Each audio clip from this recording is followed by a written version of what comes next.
Another huge update will be landing tomorrow morning in Watcher of Realms. First off, we'll go over the event overview and then we'll go over a pretty exhaustive patch notes. Now the first thing I want to clarify, I've read over the notes on Discord. It's a lot to read over, so I may be slightly inaccurate, but from what I flicked over, there were two blocks.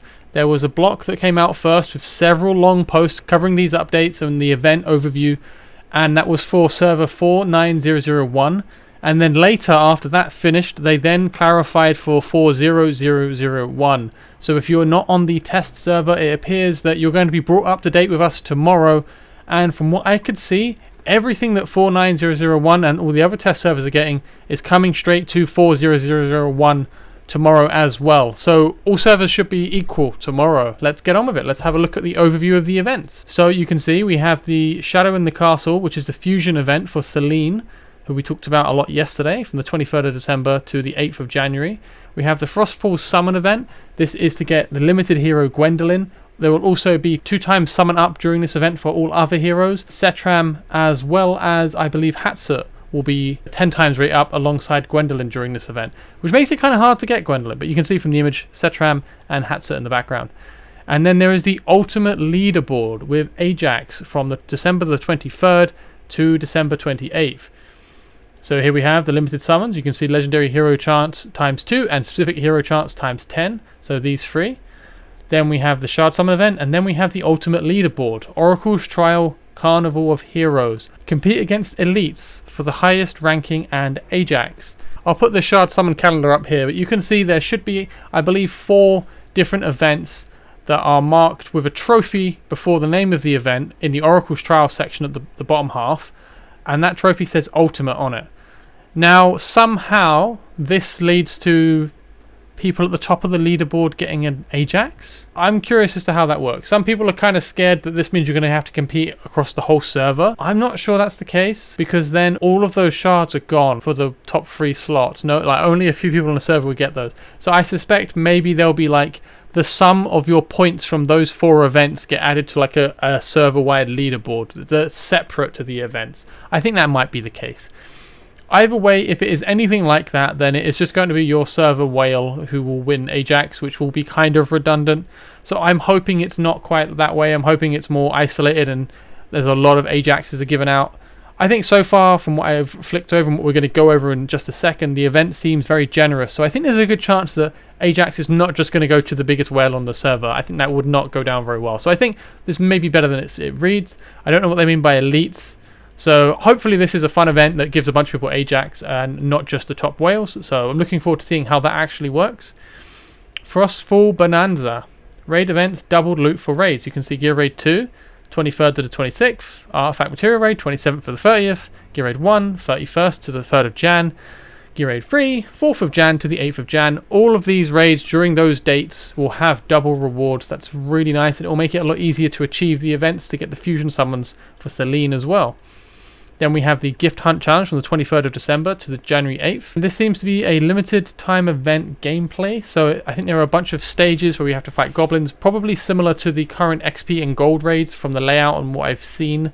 That's my estimate. We don't know what the gifts are that we can retrieve. Maybe it will be a mixture. Maybe you can get diamonds. Maybe you can get XP potions. Maybe you can get gold. I guess we'll just see what happens, but I suspect it will be quite a nice event. The Gold Dragon Pass looks really promising. I believe you can get some very good rewards from this, but I think we'll go over that in the system notice. I think it's included in that block, so I won't mention it just yet. I just want to confirm. Complete quests, gain Gold Dragon token, and earn massive benefit. Frostfall Surprise Gift. This is for the 23rd to the 8th, so this covers the whole event. Challenge any stage and seize your chance for the gifts with surprise rewards. So who knows, maybe this is a point-based thing when you do stuff. It looks like we'll just get showered with loads of resources for summons. So maybe this will make the summoning events and Oracle's Trials a lot easier. I suspect it's going to be quite generous. 7-day signing reward, and this one's quite big. You can see there are Selene shards. If there's at least 10, maybe 20 shards in there, that's going to make it so much easier for people to fuse Selene, and it will just nudge you over the line where I think most people will be able to fuse her if you're playing actively. Because I don't think that was accounted for in the image we have for the fusion calendar. Forgetting the other rewards, which will be nice to have, having shards as an additional source outside of the calendar, I think it will be quite easy to get her, or at least a lot more doable, a lot more achievable for free-to-play players, so that's really nice. There is a Frostfall gift, free gift packs from the 30th of December to January 8th. Log in every day to win double gold cards and double XP cards and more. That's nice, that's great. Again, it helps with some of those difficult challenges midway, especially some of the the gear upgrade events.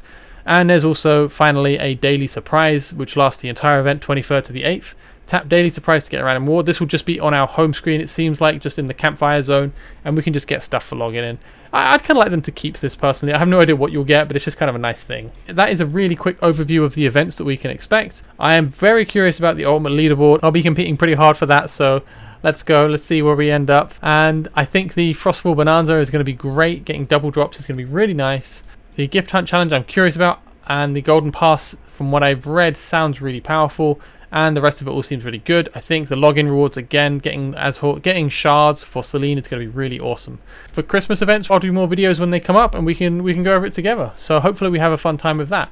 So we'll move on from that, and we'll go on to the gigantic update announcement. There is actually a load of stuff coming that we didn't know about.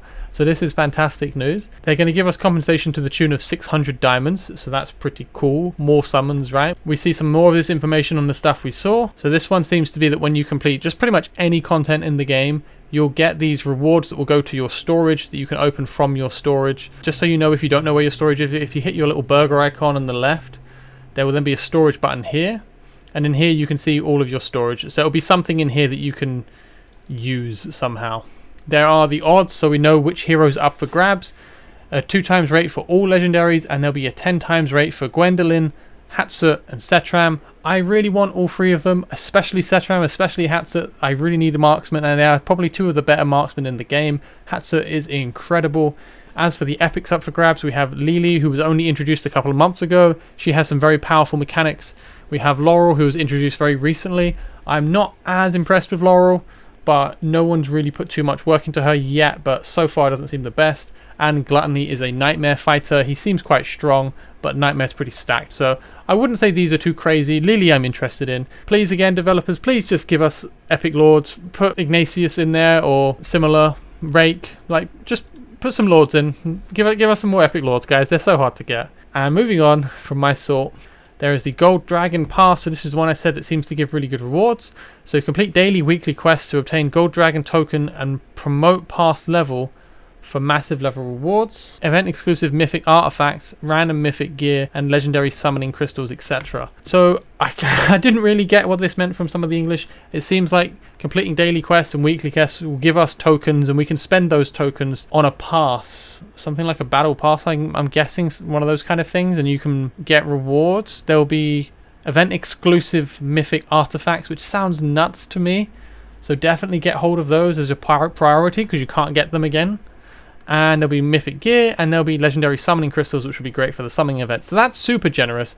I'm not certain how I feel about event exclusive mythic artifacts. That seems kind of yikes to me, but hey, whatever. It's all new stuff, it's all free stuff, so let's just get what we can, and we can be upset if we miss any of it after. And there's some update recaps for heroes. So they added the 2 new heroes, Celine and Gwendolyn. They've done some bug fixes as well to Morrigan.